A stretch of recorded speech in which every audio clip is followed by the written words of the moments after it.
다 함께 사도신경으로 우리의 신앙을 고백하겠습니다.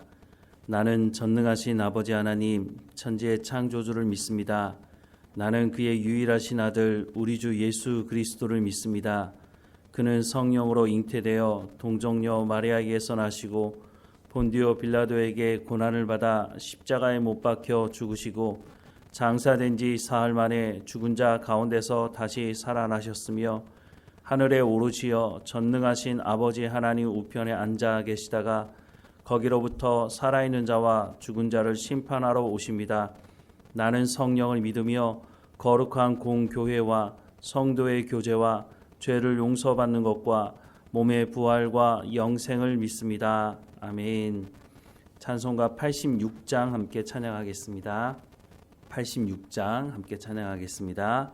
내가 늘 의지하는 예수 나의 상처 입은 심령을 불쌍하게 여기사 위로하여 주시니 미쁘신 나의 좋은 친구 내가 의지하는 예수 나의 사모하는 친구 나의 기도 들으사 응답하여 주시니 미쁘신 나의 좋은 친구 주의 손 의지하고 살 때 나를 해할 자가 없도다.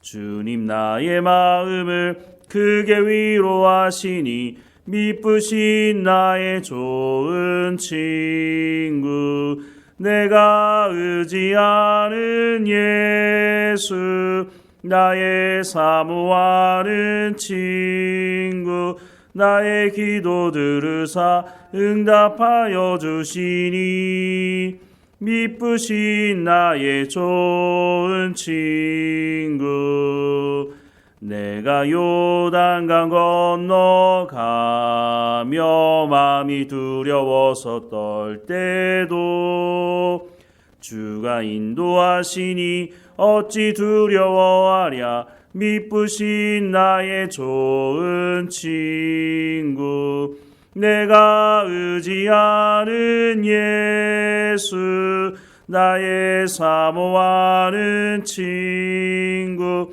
나의 기도 들으사 응답하여 주시니 미쁘신 나의 좋은 친구 이후 천국에 올라가서 모든 성도들과 다 함께 우리들을 구하신 주를 찬양하리라 미쁘신 나의 좋은 친구 내가 의지하는 예수 나의 사모하는 친구 나의 기도 들으사 응답하여 주시니 미쁘신 나의 좋은 친구.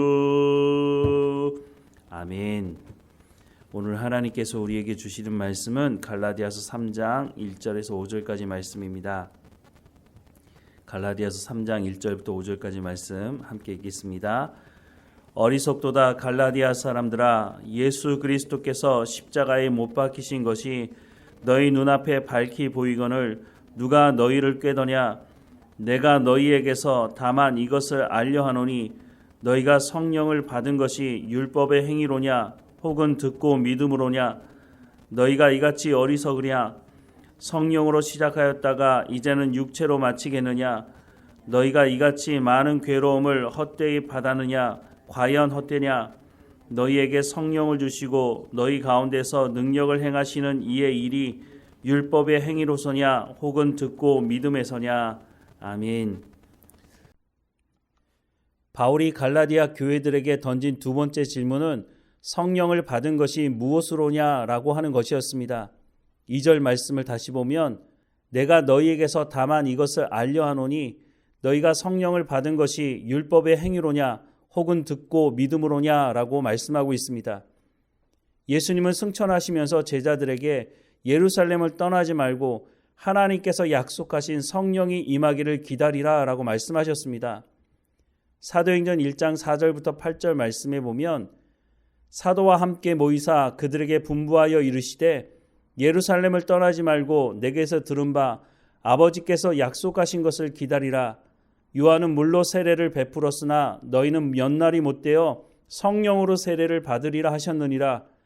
그들이 모였을 때에 예수께 여쭈어 이르되 주께서 이스라엘 나라를 회복하심이 이때니이까 하니 이르시되 때와 시기는 아버지께서 자기의 권한에 두셨으니 너희가 알 바 아니요 오직 성령이 너희에게 임하시면 너희가 권능을 받고 예루살렘과 온 유대와 사마리아와 땅끝까지 이르러 내 증인이 되리라 하시니라 라고 말씀하고 있습니다.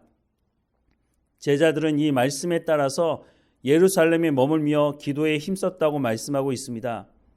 사도행전 1장 14절 말씀에 보면 여자들과 예수의 어머니 마리아와 예수의 아우들과 더불어 마음을 같이하여 오로지 기도에 힘쓰더라 라고 말씀하고 있습니다. 이들이 이렇게 약속의 말씀을 믿고 기도하고 있을 때에 오순절 날에 성령이 임하는 사건을 경험하게 됩니다. 예수님은 구하는 자에게 성령을 주실 것이라고 약속하셨고 그 약속의 말씀대로 제자들은 기도하고 기다렸을 때에 성령을 체험하게 되었습니다. 이 이후로도 사도행전을 보면 많은 사람들이 성령을 경험하게 되는데요. 그 모든 과정들을 보면 이들이 어떤 율법의 행위나 선을 행함으로 성령을 체험한 것이 아니었습니다. 오직 믿음으로 약속의 말씀을 믿고 하나님의 말씀을 들을 때에 이 사람들에게 성령이 임한 사건들이 일어났던 것을 알 수 있습니다. 그런데 적지 않은 사람들이 율법의 행위를 통해서 성령이 임하는 것이라고 착각하는 사람들이 있었다고 하는 것입니다. 심지어는 사마리아 성에 살고 있었던 마술사 시몬은 돈으로 성령을 사려고 한 것을 말씀하고 있습니다. 예수님 당시 유대인들, 특별히 바리새인들은 하나님의 말씀보다 장로의 유전이라고 하는 자신들만의 전통을 만들어서 그것이 더 중요하다고 생각했습니다. 오늘 교회에서도 보면 교회가 오래될수록 자기 스스로 만들어놓은 전통을 가지고 하나님의 말씀보다 그것이 더 중요하다고 말하는 사람들도 있습니다. 이렇게 율법의 행위를 강조하는 사람이나 교회 전통을 우선시하는 사람의 공통점이 있는데 이 사람들은 믿음과 신념을 같은 것이라고 착각한다는 것입니다. 믿음과 신념은 모두 무엇인가를 믿는 것입니다. 그런데 믿음과 신념은 완전히 다른 것입니다. 믿음은 하나님의 말씀을 믿는 것입니다. 때로는 하나님의 말씀을 들을 때에 우리가 다 이해할 수 없는 말씀이 있습니다. 예를 들자면 하나님께서 아브라함에게 100세에 얻은 아들을 번제로 바치라고 하시는 말씀입니다. 합리적이지도 않고 이해가 되지도 않는 말씀이죠. 그런데 아브라함은 그 말씀을 믿고 순종하고 아들 이삭을 번제로 바치려고 했습니다. 이것이 바로 성경에서 말씀하는 믿음입니다. 믿음은 변하지 않는 것입니다. 하나님께서 아들 이삭을 통해서 민족을 이루겠다고 말씀하지 않았습니까? 그 믿음을 가지고 아브라함은 아들 이삭을 죽여도 다시 하나님께서 살리실 것이라고 하는 믿음을 가지고 번제로 바치기 위해서 나아갔던 것입니다. 자신이 믿고 싶은 것을 믿는 것이 아니라 하나님의 말씀을 믿는 것이 믿음입니다. 자신이 믿고 싶어하는 것을 믿는 것은 믿음이라고 말하지 않고 그것을 신념이라고 말하는 것입니다. 이런 신념의 대표적인 것들이 철학적인 사고들입니다. 사상들이죠. 그래서 어떤 사람들은 공산주의를 믿는 사람이 있고 어떤 사람들은 자본주의를 믿는 사람들이 있습니다. 그런데 이것은 언제든지 변화될 수 있는 겁니다. 공산주의가 시작할 때는 공산주의가 사람에게 가장 행복을 가져다 줄 것이라고 말하고 그렇게 사람들은 믿고 따랐습니다. 하지만 어떻게 됐습니까? 70년 만에 문을 닫게 됐습니다. 공산주의가 실패했죠. 사람들이 믿고 싶어하는 그 신념은 완벽하지 않습니다. 자본주의도 마찬가지입니다. 끊임없이 수정해 나가는 것이죠. 완전한 진리가 없는 것입니다. 그래서 상황에 따라 바뀌는 것이죠. 하지만 믿음은 상황에 따라 바뀌는 것이 아닙니다. 믿음은 우리가 생명의 위협을 받는 순교의 자리에서도 변하지 않는 것입니다. 왜냐하면 하나님의 말씀이 변하지 않는 것이기 때문입니다. 우리가 이 땅에서 살다가 영원한 하나님의 나라로 인도하실 것을 약속하고 있기 때문에 순교의 자리에서도 예수 그리스도를 부인하지 않는 것이죠. 이것이 바로 믿음입니다. 우리가 예수 그리스도를 믿는 것도 신념이 아니라 믿음이라고 성경은 말씀하고 있습니다. 왜냐하면 그것을 성령께서 보증하시기 때문입니다. 고린도전서 12장 3절 말씀에 보면 그러므로 내가 너희에게 알리노니 하나님의 영으로 말하는 자는 누구든지 예수를 저주할 자라 하지 아니하고 또 성령으로 아니하고는 누구든지 예수를 주시라 할 수 없느니라 라고 말씀을 하고 있습니다. 우리의 믿음은 사람으로부터 시작한 것이 아닙니다. 그러니까 신념이 아니고 믿음이라고 말할 수 있는 것은 성령께서 이 일을 시작하셨기 때문입니다. 성령이 아니고는 누구든지 예수를 주시라 할 수 없다라고 말씀합니다. 우리의 의지와 우리의 결단으로 예수님을 영접한 것이 아니라고 하는 것입니다. 전적인 하나님의 은혜로 우리를 부르셨고 성령을 통해서 예수 그리스도를 우리의 구주로 영접하게 하셨다라고 말씀을 하고 있는 것입니다.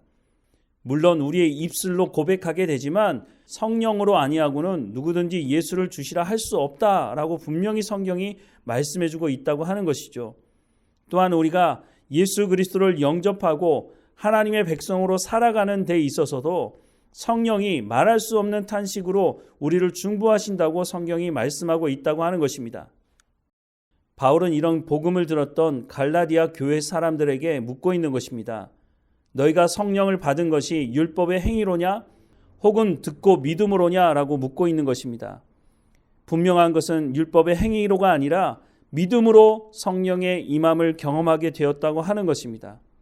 사랑하는 여러분, 우리가 하나님의 말씀을 듣고 하나님의 백성으로 살아갈 수 있는 것은 우리가 어떤 율법의 행위 때문이 아니라 믿음으로 된 것이라고 성경은 분명히 말씀해주고 있습니다. 그러니 우리가 무엇을 자랑해야 하겠습니까? 하나님의 은혜를 말해야 되는 것입니다. 전적인 하나님의 은혜로 말미암아 구원받았다고 하는 것을 우리가 말해야 하는 것입니다. 복음을 전할 때도 마찬가지입니다. 내가 예수 믿었더니 이렇게 잘 됐다고 말하는 것이 아니라 나 같은 사람을 전적인 하나님의 은혜로 구원하셨다고 하는 것을 말해야 하는 것입니다. 우리가 구원받은 그 모든 구원 과정 속에는 전적인 하나님의 은혜만 있다고 하는 것을 우리가 분명히 기억해야 할 것입니다. 물론 우리가 하나님 앞에 구원받은 백성으로 이제는 하나님의 말씀을 온전히 지키며 순종하는 삶이 있어야 하는 것도 기억해야 할 것입니다. 그래서 우리가 구원의 그 감격과 감사함을 잊어버리지 말아야 할 것입니다. 하나님께서 전적인 은혜로 우리를 구원하셨으니 이제는 그 구원에 합당한 하나님께 영광을 돌리는 삶을 살아가야 할 것입니다. 오늘도 성령의 충만함을 구하며 성령께서 우리를 인도하시는 것, 성령께서 하나님의 말씀을 깨달아 알게 하시고 우리를 인도하실 때에 그 성령의 인도하심에 순종하며 성령의 열매를 맺어가는 우리의 삶이 되기를 주님의 이름으로 축원합니다. 기도하겠습니다.